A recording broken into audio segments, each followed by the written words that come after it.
Let's talk about the concept of keeping the club in between your arms.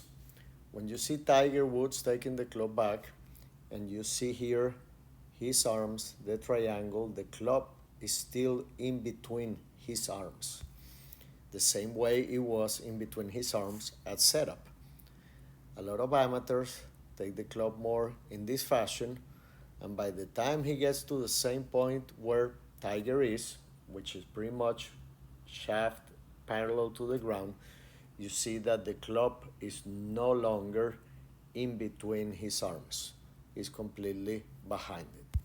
And what this is causing is that Tiger is going to bring the club up in front of his body.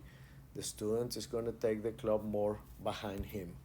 So Tiger continues up, and by the time he gets to the club at the top of the swing, if you project again, if you see where his arms are, the club remains in between his arms. So the student gets here to the top. Obviously, the club is not as in front of his arms like Tiger is. And the effect of this is that by the time Tiger comes down back to the ball, he's going to keep the club still in between his arms. Look at the club in between his arms, and the club face is going to be in front of his hands. But then the student who left and no longer has the club in front of his arms is going to bring the club outside his arms. And this is much more difficult to hit the ball because now the club is not coming attacking directly to the ball, but is coming from the inside. The student is going to have a hard time controlling the low point, uh, and is going to have a hard time controlling the starting line.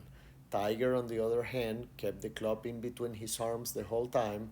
Now he's going to come here and compress and hit the ball, and he's going to be able to swing to his left and release arm and body to the other side. So the concept of keeping the club in between your arms, Jack Nicklaus talked a lot about it, is something that you should consider and think about.